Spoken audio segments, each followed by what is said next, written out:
Tačiau medicinoje pagrindu žaliavalgystei padėjo šveicaro gydytojas. Tai buvo 19 amžiaus pabaiga, 20 amžiaus pirmoji pusė. Tai palyginti visiškai nesenai.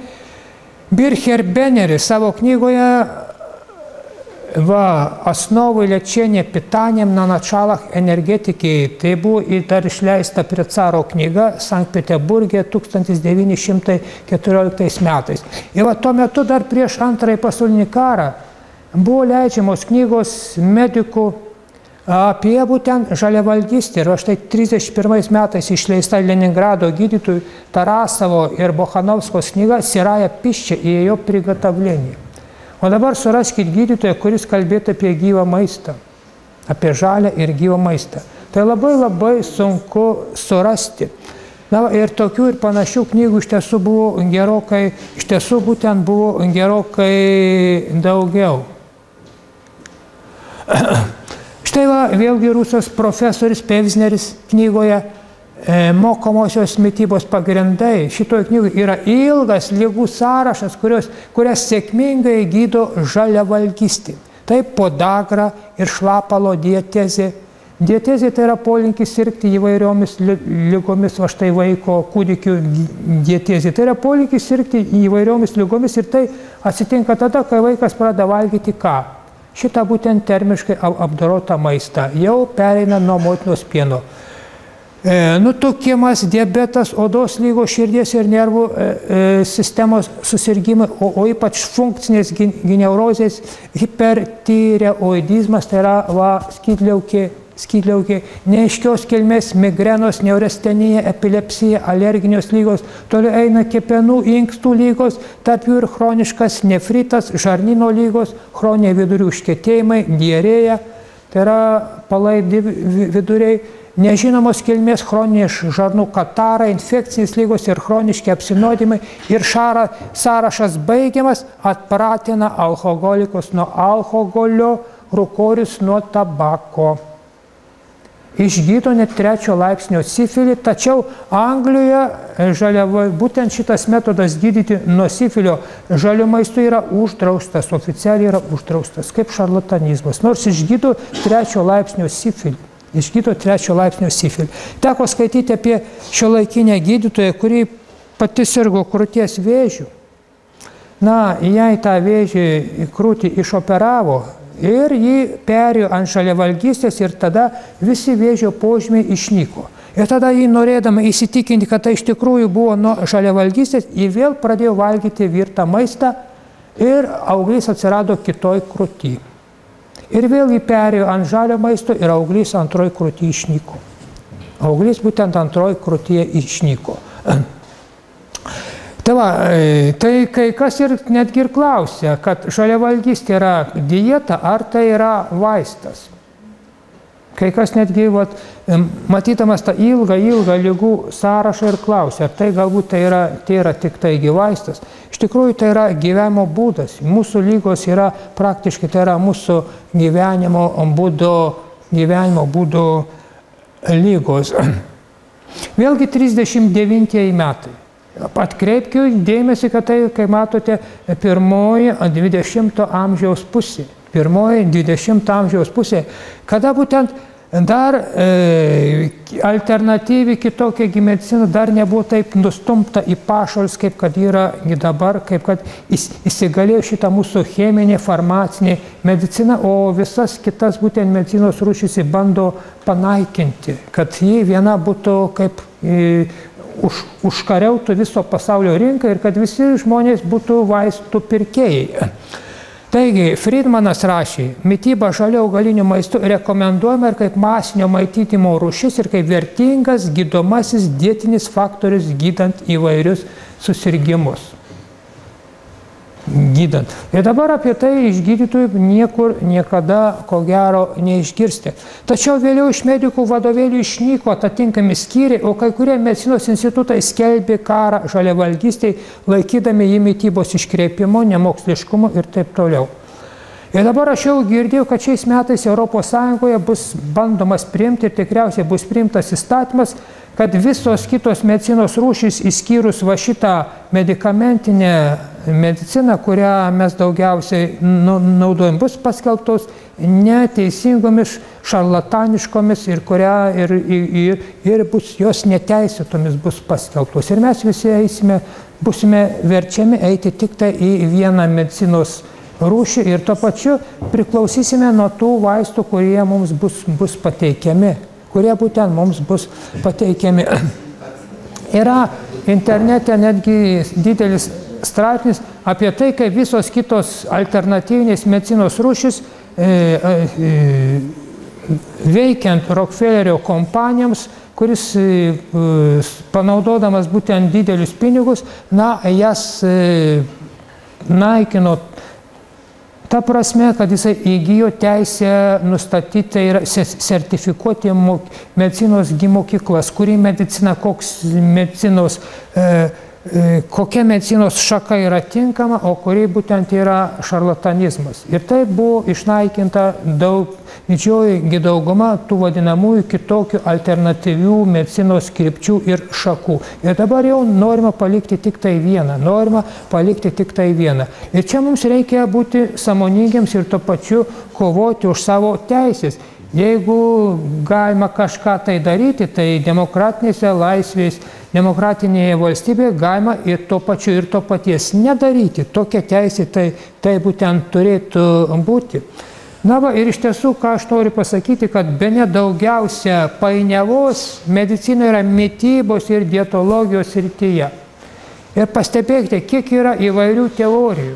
Jeigu jūs bandysite skaityti įvairias būtent mitybos ir dietos teorijas, tai matysite visiškai susipainiosite. Ir čia reikia būti pačiam sąmoningam ir pačiam bandyti permastyti nuo pat pradžių žmonijos istoriją ir visą mitybos istoriją. Ir kalbėdamas rudenį, aš taipogi pradėjau nuo žmonijos pradžios. Reikia permastyti visą žmonijos istoriją ir permastyti ką? Be išankstinių nuostatų, be išankstinių nusistatymų. Ir tai būtent tada mes patys turime atrasti tą tiesą. Patys dabar turime atrasti tiesą ir dabar tiesa nuo mūsų yra praktiškai slepiama ir vietoj tiesos mums yra siūloma demokratinės teisės ir laisvės. Demokratinės būtent teisės ir laisvės. Ir būtent iš tokio iškreipimo atsitiko taip, kad moteris netgi priverstos gerti tuos gyvo kiaulinio kaspinuočio kiaušinėlius. Argi taip turi būti normaliu atveju? Tai reiškia, kad kažkas labai negerai yra. Mūsų mityba, su mūsų dietologija yra iš esmės kažkas tai labai negerai. Jau vien tas faktas pasako, kiek daug būtent yra visiškos sumaišties ir todėl aš jūs visus kviečiu į gilų apmąstymą tos visos mitybos istorijos, teorijos ir pačiam pabandyti ir vienokį, ir kitokį būdą, o ne šiaip būtent būti savo norų vergu, savo skonio vergu, ne šitaip neįmanoma, šitaip negalima, taip valgė mūsų tėvai, seneliai ir proseneliai. Bet pažiūrėkime dar toliau, kas buvo būtent nuo pat pradžių, nuo pasaulio sukūrimo pradžios ir koks tada būtent maistas žmogui buvo siūlomas ir koks jis buvo pateiktas. Tai dabar dvi ypatingos priežastys, kodėl reikia sugrįžti prie žaliavalgystės. Pirmą priežastį aš jums jau minėjau ir aptarėm, kad eiti tuo pačiu keliu mūsų civilizacija jau nebegali. Mes priėmė tam tikrą ribą, už kurios matosi dvi galimybės. Arba kardinaliai mažinti vartojimą, arba mažinti pačius vartotojus. Taigi, žaliavalgystė yra niekas kitas, kaip vartojimo mažinimas. Ir tuo pačiu pasiaukojimas tai yra religinis kelias. Tai yra pasiaukojimo kelias, kuris yra patinkantis Dievui. Jeigu mes pasirinksime vartotojų mažinimą, tai mes eisime savinaikos keliu. Ir iš tiesų mūsų civilizacija toliau šito keliu nebegali eiti ir dabar jau yra visokiais būdais vartotojai yra mažinami ir per tos pačius vaistus, per tos pačius skiepus. Kas tikriausiai tie, kurie masto plačiau, tikriausiai šitos dalykus suvokia. ir galimos, ir antragi priežastis tai yra galimos katastrofos ir kataklizmai, jeigu nepasirinksime tinkamo kelio. Kalbam apie 12 metus, kad kažkas tai vyks, apie į planetą atskrendančią, kurį paveiks mūsų Žemė, kad Žemės poliai keisis ir taip toliau, apie atšilimą, apie atšalimą, kiti kalba, apie Žemės plutos pasikeitimus ir taip toliau. Tai jeigu tokie katastrofai ir tokios gamtiniai kataklizmai bus, tai mes būsim kaip išvaryti iš rojaus. Viskas sugrius ir tie, kurie nieko nežinos apie žaliavalgystę ir nebus bandę, jie tikriausiai daugelis žus nuo bado, nuo išsekimo. Nors to maisto bus pakankamai aplinkui. Ir vėl reiks pradėti kurti civilizaciją nuo nulio. Vėl reikės pradėti kurti civilizaciją nuo nulio. Ir todėl nereikia ruošti didelio maišo su džiūvėsiais, valgių, atsargų, nes tai gali būti ir apnuodyta. O iš tikrųjų tai gamta mums nuolat ir nuolat pateikia tą maistą, tik reikia suprasti, kaip žmogus yra, kaip jis yra pritaikytas, kokiam maistui jis yra pritaikytas. Taigi, grįžimas prie žalio arba gyvo maisto yra atgailos kelias. Būtent yra atgailos kelias. O atgailos mums labai trūksta. Ir tuo pačiu tai yra aukos kelias, reikalaujantys žmogaus ypatingo pasiaukojimo ir atsisakymo savęs apribojimo.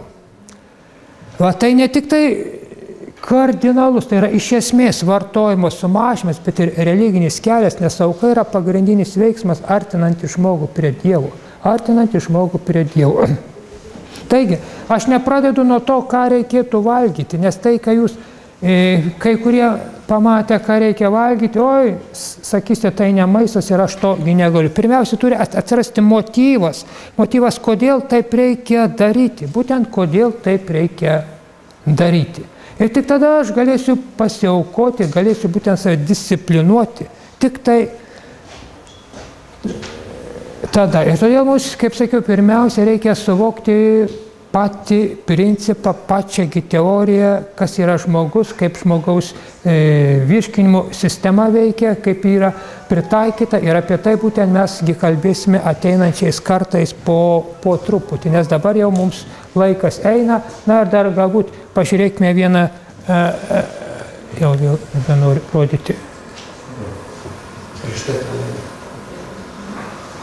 Vėl būtent. Va štai.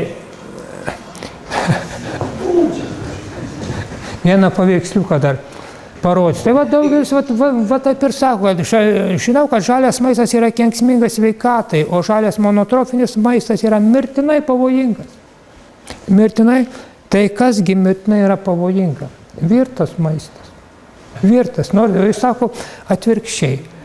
Gamtoje nėra nutukusių gyvūnų, tačiau yra kvadratiniai šunys ir katės, kurios šeimininkai maitina nuo savo stalo. Pamastykite apie tai. Pamastykite būtent apie tai. Bandykite. Internete yra labai daug medžiagos.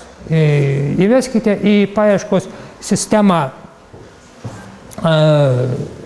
gyvas maistas, žalias maistas, žaliavalgystė, lietuviškai arba rusiškai syro jėdienėje, žyvąja jėda. Išmes jums labai daug medžiagos, yra ištisos knygos, bet apie tas knygas mes pakalbėsime kitą kartą. Vieną knygą aš čia visiškai neseniai vakar tik tai nusipirkau. Ir iš tikrųjų lietuviškai medžiagos įspausdintos praktiškai nėra. Ir tenka domėtis ir iš tiesų tada žmogus tampi sveiku visokeriopą prasme. Tampi sveikas visokeriopą prasme. Tai kadangi mūsų laikas jau baigėsi, aš turiu baigti, gal dar norite kažkas paklausti.